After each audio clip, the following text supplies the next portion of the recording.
సంగారెడ్డి జిల్లా పాసమైలారంలో దసరా రోజు కత్తులతో బీహార్ వాసులు వీరంగం సృష్టించారు.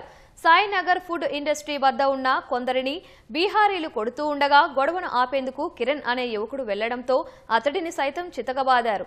ఎందుకు కొట్టారో అడుగుదామని వెళ్లిన కిరణ్ సోదరుడు మధు, స్నేహితుడైన విష్ణును సైతం బండి దిగకముందే కత్తులు, రాడ్లతో తీవ్రంగా గాయపరిచారు. అదే సమయంలో పక్కనే ఉన్న సూరజ్ అనే మరో యువకుడిపైన దాడికి దిగారు. తీవ్ర గాయాల పాలైన విష్ణు, సూరజ్, మరో వ్యక్తి ఆసుపత్రిలో చికిత్స పొందుతున్నారు. మధు, కిరణ్ కు స్వల్ప గాయాలయ్యాయి. ఘటనపై బీడీఎల్ భానూరు పోలీసులు కేసు నమోదు చేసి దర్యాప్తు చేస్తున్నారు. అసలు ఫ్రెండ్ కి వాళ్ళు కొట్టిరు. ఫ్రెండ్ కొడితే కాల్ చేసిండు. ఫ్రెండ్ కాల్ చేస్తే వస్తావా అని పోయినాం. అక్కడికి పోయినాం. కానీ మాట్లాడదాం అని ఇట్లా బండి దిగిన అంతే. నేను అంత లోపు మొత్తం కొట్టేసారు నన్ను. నేనేం చేయకపోయినా. 80 మెంబర్స్ 90 మెంబర్స్ ఉంటారు. కొట్టేసారు. ఆడ లొల్లైతుందని పోతే వాళ్ళందరూ ఉరికిరు.